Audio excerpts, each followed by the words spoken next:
اوروبا مش طايقاهم، واوروبا يهمها ان الجزائر تنهار واخد الغاز فابور، يهمها ده. اوروبا دمرت الناتو، دمر ليبيا عشان نفس السبب.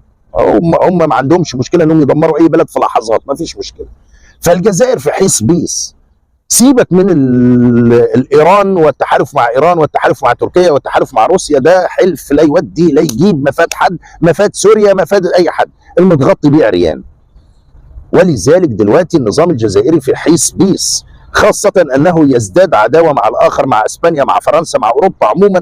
ودلوقتي المحكمة الاقتصادية بتفكر في أوروبا، في الاتحاد الأوروبي، أنها تعاقبه على ما فعلوا مع إسبانيا والشركات الإسبانية، ونظام لا يحسن السياسة ولا يحسن الدبلوماسية، ومدخل البلد في حيط في حيط. الكلام ده كله بقوله لك 2023 وهنتحاسب، وخلي الفيديو ده بيني وبينك، وساعتها مش هيعرفوا يخرجوا منها، لانه لا يحسن السياسه، هيبرجس. مجرد ما حد يبتدي امريكا ولا يبتدي حد ينقصه، هيبرجس وهيلوش وهيبقى في حيث بيس. ودي المشكله الكبرى.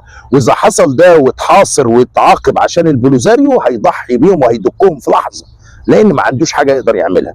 اضافه الى انهم سهل يعمل فيهم ده، لان ما عندهمش سلاح، بقاله فتره ما بيتمدش لا بسلاح ولا بذخيره، ولا قادر يعمل لهم حاجه هذا النظام. وده سبب حاله الهجوم اللي انت شايفها على السوشيال ميديا من البوليزاريويه ضد الجزائريين وهكذا. حتى وان سمعت عبد المجيد ما اعرفش ايه بيطمطم بشعارات طرات طرارات طرارات، ولا الصحراء والبرارات، ده بطيخ كله، ده بطيخ بيداري فضيحته.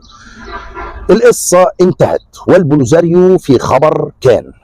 انا بقول لك الكلام ده دلوقتي، البوليزاريو في خبر كان، وكلهم دلوقتي هيهربوا على اسبانيا. وترقب خلال الشهور اللي جايه كتير منهم هيمشي ويفل، ويبقى هذا الملف للذكرى، نقعد نتفرج عليه ونحلله ونفصصه ونتندر عليه كأكبر عملية نصب سياسي في التاريخ صنعها بومدين وتوحل فيها عبد المجيد معرفش ايه.